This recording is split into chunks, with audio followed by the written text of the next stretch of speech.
Mien príbeh začal minulý rok na Veľkú noc, kedy sa ráno z ničoho nič nepostavila na vlastné nôžky.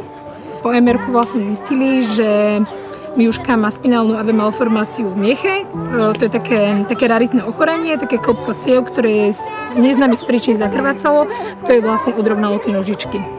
Dôvera nám pomohla, okrem toho, že nám zo zdravotného poistenia hradí rehabilitačné pobyty v Kovačovej, zdravotnícke pomôcky, s čím sme doteraz nemali problém, tak sme požiadali bojovníkov za zdravie pomoc pri financovaní rehabilitačného pobytu v Čechách, v Janských Lázniach, kde sme absolvovali elektroakupunktúru.